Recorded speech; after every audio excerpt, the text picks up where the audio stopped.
E aí, queridos, tudo bem?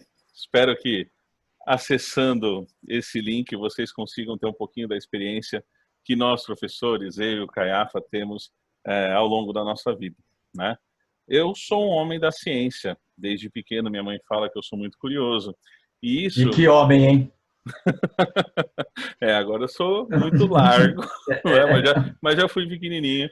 E uma das coisas que me chama a atenção é fazer o caminho dos gigantes, né?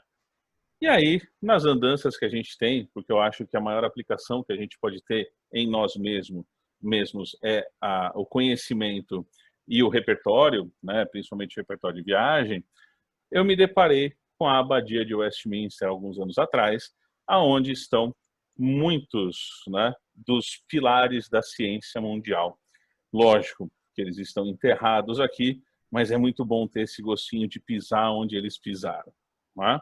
Então convido Fernando, convido vocês para de mãos dadas conhecer um pouquinho mais esse ambiente. Mãozinha? Pessoal. Bom dia, Luana. Pessoal, não preciso nem dizer, enquanto historiador, qual não é a minha emoção, para dizer o mínimo, né, de poder, enfim, como o Boni disse, pisar nos lugares onde tantos acontecimentos históricos se passaram, né? Viver o ambiente dessas grandes personalidades. E como o Bonini falou, o maior investimento que você pode fazer em você mesmo é no seu próprio processo de conhecimento e de aprendizado. Então, seguir o caminho dos gigantes, achei fantástico, porque certamente os lugares por onde esses gigantes andaram contribuiu e muito para que eles viessem a se tornar quem eles de fato se tornaram, né? Então, percorrer um pouco dessa trajetória dessas personalidades é algo absolutamente formidável. Bom, a gente vai adentrar agora na Abadia de Westminster. Só lembrando que a Abadia faz parte de um complexo que seria, numa tradução aí para nós, um mosteiro. Então, a igreja que fica dentro de um mosteiro costuma se chamar abadia, tá? Se ela for a cátedra de um bispo daquela cidade, daquele estado, daquela nação, ela vai se chamar catedral, tá? Isso não tem a ver com o tamanho necessariamente. Igreja grande é catedral, igreja pequena é abadia. Não, tá? Mas ok, só para contextualizá-lo. E essa é uma abadia do século XI, é claro que ela já passou por vários processos de reforma, destruição e reforma novamente, mas ela guarda, sobretudo, características góticas. Então, de cara, gente, não precisa nem entrar, né? Mas quando você bota os pés lá dentro, você já toma sabe, aquele uau, né? Aquela catarse, né? Aquele momento em que você se sente pequenininho diante da grandiosidade. E aí, dependendo da sua religião, você vai dizer, bom, estou pequeno diante da grandeza de Deus, né? Então só isso já te coloca numa condição ali de uau. Agora, se você for pelo lado arquitetônico, é o mesmo baque. Se você for pelo lado da ciência, como o Bonini vai dizer para vocês, é o mesmo baque, ou seja, não há como adentrar nesse espaço e não ser impactado, né? Mas vamos caminhar um pouquinho pela nave principal, e aí o Bonini vai conversando, eu vou, né, tocando em alguns pontos aí para a gente enriquecer o nosso passeio. Isso é muito legal, né? Porque eu gosto de, quando vou viajar, né, ou conhecer novos lugares, fazer uma pesquisa prévia. E quando você faz essa pesquisa prévia, mesmo que seja na internet, né, hoje com esse recurso que a gente está usando, que é o tour virtual, que se você acessar via Google Arts and Culture, você vai achar vários museus que você pode ter esse tour virtual. Eu lembro que a gente via nos livros, né? Nossa, que bacana e tal, mas é exatamente essa a ideia. Quando você chega no lugar, você fica extasiado, né? Da enormidade e do valor, né, científico. Aqui em Londres, por curiosidade, se vocês quiserem, a Catedral de Londres, se eu não me engano agora, é a Catedral de St. Paul, né? Que fica perto daquela ponte do Harry Potter, né? Aquela pontezinha em frente ao Tate Museum, né? Do outro lado do rio, você acha a Catedral de São Paulo, muito bonitinha também, né? E, lógico, né? Mesmo que não tenha relação com o tamanho, ela é gigantesca, tá? Quando eu cheguei aqui... Oi, fala. Não, não, é que você falou de gigantesca, E aí eu já ia dar uma pitada aqui. Porque essa com certeza, a característica que mais nos chama a atenção desse estilo artístico, arquitetônico, como queiram, que é o gótico. Lembrando que o termo gótico ele foi usado a posteriori, né? Então, da época do Renascimento cultural, já lá no século XV, XVI, os artistas da Renascença, como forma de tentar desmerecer o estilo medieval, aquilo que eles pretendiam superar, atribuíram esse termo gótico a esse tipo de arquitetura. Com uma razão, o gótico diz respeito aos povos bárbaros, considerados povos inferiores, povos selvagens, etc. Só que quando a gente olha para esse espaço e tenta encontrar alguma coisa que seja aí atrasada ou das trevas, é óbvio que você não vai encontrar nada disso, né? Então, uma marca desse estilo gótico, que na história da arte a gente costuma usar um outro termo, que é o termo ogival. Ogival ou francês. É óbvio que inglês nenhum vai chamar o estilo de francês, né, gente? É a Inglaterra, né? Então, isso, olha só, acompanha a mãozinha do Bonini ou o arco ogival. Eu acho que a mãozinha do Bonini está mais perfeita até do que o arco ogival. Está reparando? O arco ogival, ele tem essa diferença em relação ao arco romano, que é o arco clássico. O arco romano é aquele arco de plena circunferência, circunferência perfeita. O arco ogival, o que acontece? Ele é um arco alongado. Na verdade, ele cumpre a mesma função arquitetônica, que é de sustentação. Mas como a ideia dos arquitetos era projetar o mais alto possível essas construções, e aí tem toda aquela questão de se elevar a Deus, né? Por isso as construções elevadas, o recurso que eles encontraram foi alongar esse arco. Ele continua, reparem, sustentando as colunas. Então, a função é a mesma, função arquitetônica. Vamos que vamos. Problemas Tá bom, técnicos. desculpa aí. Faz de conta que a gente abaixou para amarrar o cadarço nesse nosso parceiro aqui, ó. Uma outra coisa que eu queria, né, até perguntar para você, que eu vejo desse estilo gótico, são os vitrais, certo? Os grandes vitrais. Ou então, como chama aquela, a roseta que tem, a roseta que chama? A rosácea. Rosácea, eu sabia que tinha um nome parecido com esse. Né? Aqui a gente tem uma rosácea, mas que nesse tour virtual a gente não consegue ver. Se eu não me engano, a rosácea mais bonita é aquela de Paris, da Notre Dame, é isso? Uhum. Paris, né? Notre Dame. A Notre Dame é uma das mais conhecidas. Se escolher uma. Olha que interessante você ter tocado nessa questão dos vitrais. O que acontece? Por essas igrejas serem muito altas, as paredes dessas igrejas precisam ser mais leves, para que a própria estrutura possa ficar mais estável. Então, o recurso você afina a parede, ela fica mais leve, para que você possa, então, projetar essa parede mais ao alto. Claro que não pode ser tão fina, porque o peso, senão, não aguenta. Então, qual foi o recurso que os arquitetos encontraram, engenheiros e coisa e tal? Foi abrir grandes buracos na parede, porque, naturalmente, você diminui o peso, certo? Então, você faz um recorte, abre um buraco na parede, claro, e coloca a janela. Nesse momento da Europa, já não havia mais tantas invasões, tantas guerras, como foi no começo da Idade Média. Então, as igrejas, as construções, elas não tinham mais essa preocupação com a proteção. Bom, então você coloca a janela e aproveita a entrada de luz. E isso faz com que você não precise mais de tantas velas para iluminar o espaço, ou seja, é uma questão também de grana, né? E aí, essa luz que entra é uma luz colorida. E muitos desses vitrais, para não dizer todos eles, vão contando ou passagens bíblicas, ou passagens da história do próprio lugar, são absolutamente magníficos. E essa luz colorida, imaginem, vem cá, imagine-se no lugar, essa luz colorida entrando, aquela fumacinha das velas que ainda permanecem no espaço, formando aquela bruma, e é uma bruma colorida, que produz, sobretudo naqueles que são mais religiosos, um efeito de potencializar a própria fé.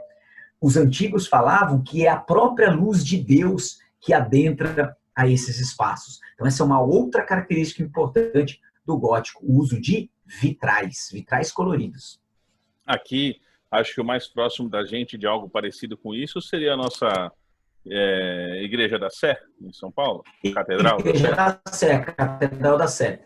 Fala-se um neogótico, porque ela tem uma cúpula ali, que é um pouco diferente, mas matou. É o gótico mais próximo da gente aqui. Se mais alguém tiver curiosidade em outra bacana, a Saint-Chapelle, em Paris, também é um bom Saint-Chapelle, exemplo. formidável. O Então, maior vitrais, conjunto de vitrais da Europa. Isso. muito bonito. Então, muito legal quando a gente olha aqui, né? Não sei se tem alguma relação, mas a quantidade de conhecimento que vocês veem aqui nessa tela é gigantesca. Para começar, aqui a gente tem, né, o túmulo, né, de Isaac Newton, né, que não preciso falar quem é, lá desde 1600, se não me engano, né, vocês veem aí na física. E olha que interessante, aqui embaixo, né, você tem de fato, né, ele está aqui. Você vai achar aqui também do ladinho dele George Green, que é um outro físico que foi responsável aí pelas teorias e pelos estudos, principalmente em campos elétricos, tá? E aqui, por aqui, assim, essa imagem eu acho que ela não está tão recente. Assim, a gente tem o túmulo de Stephen Hawking, né? O último cientista a ser posto aqui, né, nesse altar da ciência, o altar da física, por assim dizer.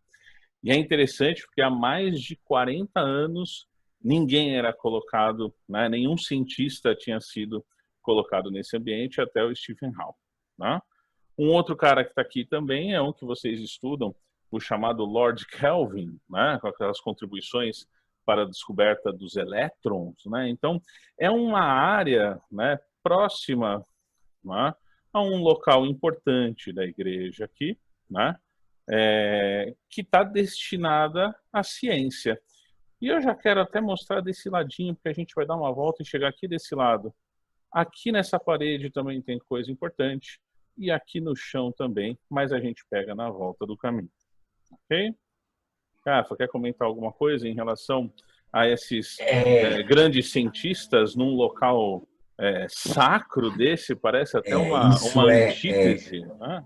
É fantástico, né? Só para pontuar, vale dizer que a Abadia de Westminster ela tem uma relevância histórica incomensurável para a Inglaterra, para o Reino Unido, posteriormente, nem se fala. Haja vista que todos os reis da Inglaterra, desde Guilherme o Conquistador, considerado aí o primeiro rei da Inglaterra, em 1066, todos os reis da Inglaterra foram coroados nessa abadia. E, se eu não estiver errado, 16 reis, 16 casamentos reais e acho que 18 reis foram enterrados nessa abadia. Ao total, tem mais de 3.300 pessoas enterradas aí na área da abadia. Que medo. Não vou, né?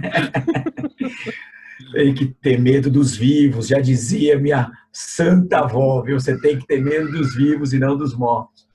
Mas, enfim, então isso dá uma dimensão do quão importante é esse lugar. Claro, em sendo uma abadia, em estando vinculada à igreja anglicana, que é a igreja nacional da Inglaterra, mas já foi também uma igreja católica, é de se surpreender um pouco, como o Bonin disse, né? Parece até uma contradição, de você ter grandes personalidades da ciência. Porque você vai dizer, cara, mas peraí, ciência, religião, essas duas coisas talvez não combinem. Meus caros, mas aí vamos pensar o seguinte, chega um determinado momento em que o pensamento iluminista, lá no século XVIII, XVII na Inglaterra, XVIII sobretudo na França, começa a ganhar força. Aliás, vale lembrar John Locke, né? O primeiro grande pensador iluminista inglês do final do século XVII. Então, a Inglaterra, como berço do iluminismo, vamos dar uma colher de chá para a França também, né? O iluminismo, o que ele vai nos propor? Ele vai nos propor um olhar mais racional sobre as coisas. Então, eu fico imaginando, não sei se o Boninho concorda comigo, o quão sutil é, né, essa provocação de você ter gênios da ciência, como Newton, tem mais um que eu acho que eu nem vou dizer ainda, o Bonini vai dizer daqui a pouco, gênios da ciência sendo homenageados no espaço religioso. O que será que fica aí sugerido, né? De que maneira a gente pode entender? Não se trata de um confronto fé e razão, não se trata disso. Mas se trata de mostrar que a ciência ela é tão importante quanto a religião. Será que é essa o recado que a gente pode assumir? Vamos combinar, você colocar gênios da ciência dentro de um espaço religioso, meus queridos, se isso não tem um significado, né? É eu algo acho realmente que para a gente pensar. eu acho que essa questão da homenagem, né, ela é grande o suficiente. Eu vou só trocar aqui um pouquinho. Quando a gente analisa essa homenagem, né, aqui a gente tem aquela imagem lá, né, da homenagem ao Newton, apesar de ele estar enterrado aqui embaixo, de que, se a gente analisar a estrutura que o homenageia, né, você percebe uma orbe, como ele na base do planeta, né? Você tem lá Redondo, hein? redonda. Não, melhor, esférica. Esférica, esférica. Esférica é muito melhor, Desculpas. né? Então, com um rei de um lado, uma rainha do outro lado, né? Com, né, aquela coisa, Anjos, né? anjos, né? Então, assim, eu acho que é um reconhecimento, né, dessa importância. A gente E que caminhou. nada, em que nada anula a fé, em absoluto. Não, em Né? absoluto. Estão coexistindo nesse mesmo espaço. Isso que eu acho formidável. Sim, sim. E a gente está pensando em coisa lá de 1600, 1700, 1700, que é quando esses 1600. caras foram parar lá dentro. Sim. Não é? Entramos pela nave da igreja, apesar de não ter a Xuxa lá no final, mas né, os alienígenas, a nave é o local de entrada. Peraí que a minha conexão está falhando a minha conexão. Apesar de ser a nave, né? É o nome que se dá tecnicamente à entrada, até chegar no altar central, onde acontecem lá as coroações, os casamentos reais e tudo mais. Só lembrando, né, quando o Boni fala em nave, se vocês buscarem aí, não sei se o Boni consegue trazer a imagem, mas se não conseguir é fácil pensar, em formato de cruz latina, tá? A planta das igrejas geralmente tem formato de cruz latina. Então, de modo que você entra pela nave principal, que é aquele eixo principal da cruz, existem as laterais também, mas vamos ficar na nave principal, tem as naves laterais. Acho que o Bonini vai depois passear com a gente pelas naves laterais. Mas essa é a nave central. Aí você avança por essa nave, vai ter uma homenagem ao soldado desconhecido, a todos os soldados que morreram nas batalhas da história da Inglaterra. Caminha um pouquinho mais, aí você tem o altar do Newton. E quando a gente se aproxima do cruzamento, né, do transepto, onde os dois eixos da cruz se encontram, né, ali você tem o altar principal e a região que seria a cabeça da cruz, que é a abside, né? Que é uma cobertura em forma abobada, chamada abside, e por trás do altar principal, conexão, voltamos? Peraí, então, você estava falando da cabeça do altar principal, como é que é? Da abside? Fala de novo. Altar principal. Tá. Isso é. Então, os dois eixos, você tem o altar principal. Aí você tem a cabeça da cruz, certo? Essa cabeça da cruz é a abside. A abside é o nome que a gente dá para a cobertura abobada dessa parte da cabeça da cruz. E a parte interior da abside se chama deambulatório. Se você reparar, se o Bonini... E agora ele está mostrando para vocês a abside. Isso, a abside. Tá? Olha que maravilhoso, gente. Olha só os arcos ogivais se encontrando lá no teto. Nervos. Desce um pouquinho, Boni, para a gente olhar isso. Se vocês conseguem imaginar, você consegue entrar por um lado do altar, dar a volta por trás do altar principal e sair do outro lado. esse caminho que você percorre por trás do altar principal chama-se deambulatório. Deambulatório vem de deambular. Deambular é peregrinar. Olha a peregrinação, algo muito importante na religião cristã, né? Peregrinar pelos lugares sagrados. Neste caso, por onde a gente está peregrinando? Pelos gênios da ciência. Isso é maravilhoso. Isso é maravilhoso. Né? Então, eu vou dar uma voltinha aqui. Uma peregrinada. Uma peregrinada. Vou andar mais uma vez. E é lógico, a gente vai achar um monte, né? Você falou mais de 3.000 pessoas, talvez mais ou menos importantes aí. Você vai achar por aqui pessoal da literatura, né? Você acha, por exemplo, o Charles Dickens, né? Você tem aqui uma homenagem a Lord Byron, né? Jane Austen. Então, muita gente que, se não tiver aqui ou não tiver um pouco até dos seus restos mortais. Às vezes o que acontecia nessa época a pessoa é tão importante que o corpo dela fica enterrado aqui fisicamente, mas o coração não. Né? Você tem, por exemplo, um filântropo, né? O Livingstone, né? Que fez muitos trabalhos na África e depois isso continuou, né? Por muitos anos, até com a filha, né? Dele, o Livingstone e tal, não sei o quê.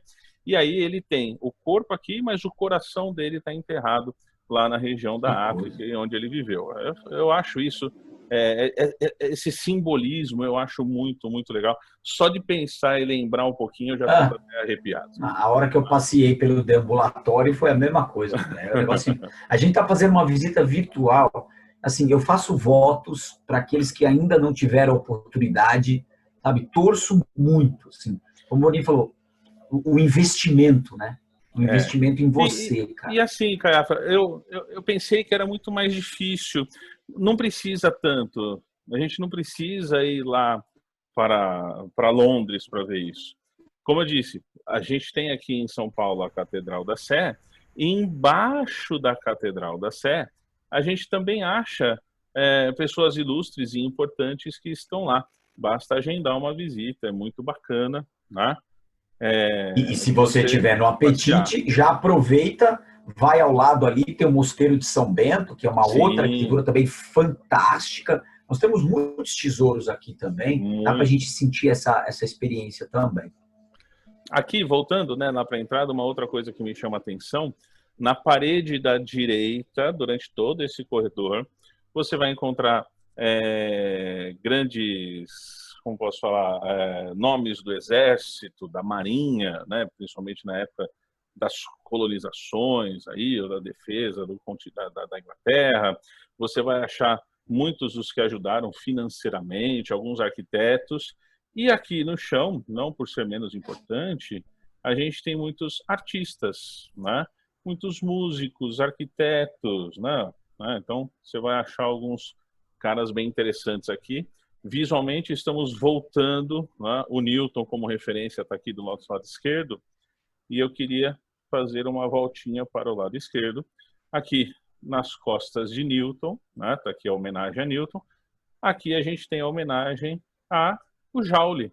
O Joule é aquele cara que também é da física, né? Então a gente volta, né, a esse cantinho da ciência. Aqui nessa parede você tem pais e filhos, né? O Joseph Dalton Hooker e o filho dele, que são, para a Inglaterra, os nomes da botânica. E aí o pessoal fala, da botânica, nada demais. Dentro do Jardim Botânico de Kew, que fica aí, né, em Londres, né, não é tão perto da abadia, você só tem esses dois carinhas como fundadores, o pai e filho, que são os descobridores do núcleo da célula. Né? Então, se hoje a gente fala de núcleo, de genética, de qualquer coisa, esses foram os caras que descobriram que a célula tinha núcleo e a importância do núcleo para a célula. Descobriram fazendo isso, analisando células da folha de orquídea. Tá? Vou dar mais um passinho aqui, porque nesse canto não adianta. Eu choro toda vez que eu passo por aqui. O meu ídolo está aqui. Né? Um dos, talvez o maior. É muito emocionante para mim. Tá? Aqui do ladinho o Herschel, né? Que é um cara que descobriu aí alguns planetas, né? Um explorador dos céus. Aqui em cima um dos descobridores da penicilina, que inclusive é doutor honoris causa pela Universidade de São Paulo, né? Ele morou no Rio de Janeiro por um tempo, morou em São Paulo também, veio fazer pesquisa aqui, depois, né, até ganhar o Prêmio Nobel de Medicina ao descobrir a penicilina, e de um jeito mais simples, sutil, sem muitas letras, sem muitos desenhos, numa pedra branca, o meu Charles Darwin, né? Aqui literalmente eu fiz assim, adoro esse tema, né, evolução e tal, mas o brilhante da ciência para mim nessa época é como se faziam as coisas, né? Se você está olhando o fundinho aqui da minha imagem, cara, não tinha câmera, né? Você saía a campo com um lápis e um papel. Então você tem que desenhar, observar, pensar. É um processo de criação intelectual muito, muito, muito grande. Então esses caras que estão aqui da ciência são todos brilhantes por si só.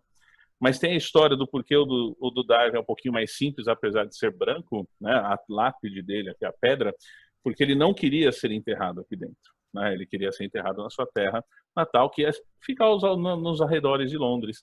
E aí os amigos cientistas, né, falaram assim, não, ele é muito importante para estar num local tão simples, ele merece esse destaque. E aí transparecer essa simplicidade, né, nessa homenagem aqui. Tá? Voltando, vamos para o ponto de partida.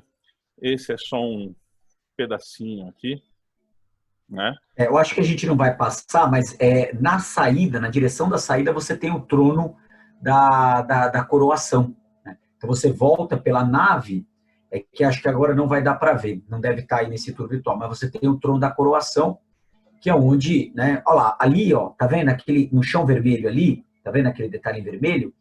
É homenagem ao soldado desconhecido. Tá? Logo que você entra, você tem essa homenagem, avança um pouquinho, tem lá o Newton, né, que é um altar intermediário, e depois caminhando ao longo da nave, o altar principal. E numa das capelas laterais é que está a sala do trono. Né? Sempre quando um novo rei assume, esse trono ele é levado lá para o altar principal, e aí se faz aí uma cerimônia, é um ritual, é um simbolismo, como o Bonini falou bem, né? Então, o rei vai lá, senta no trono, né? Aliás, falando em trono, né, se vocês repararem, quem pegar olha a sala do trono aí, quem pegou a referência da minha camiseta, entendeu? Trono, minha camiseta, trono, pegou. Eu tenho até... Peraí, Bonini, que aqui o negócio a gente faz ao vivo. Eu vou colocar uma coisinha aqui, eu quero ver quem vai conseguir identificar, né, nessa nossa visita. Tem de tudo aqui, olha só. Vamos lá, atenção.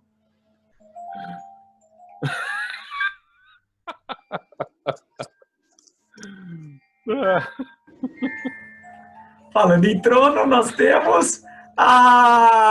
meus amigos! E a gente não combinou, hein? A gente não combinou. Não tem nada disso combinado. Encontro de almas. Né? Vai lá, toca aí, que você vai falando do trono.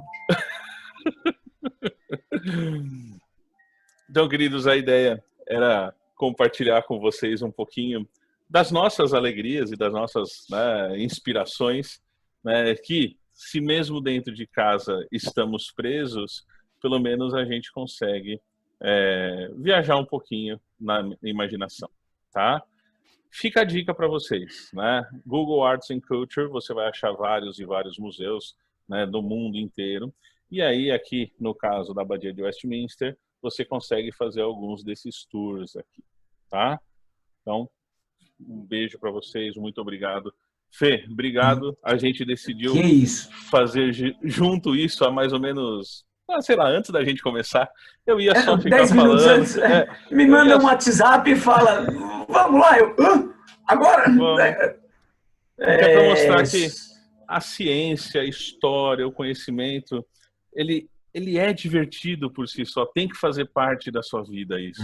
A gente não pode ter uma vida de só olhar para paredes brancas e não pensar em nada, né? E esse é o nosso repertório, é o que a gente carrega. Fê, muito obrigado.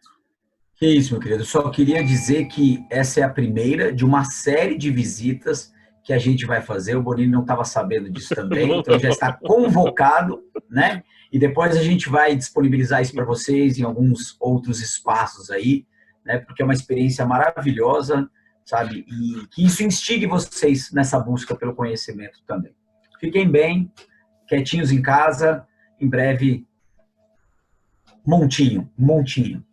Obrigado por me avisar com tanta antecedência, mas eu topo, você sabe disso. Estamos Lógico. um encontro Valeu, de almas. Beijo, até muito mais. obrigado Tchau. e até mais.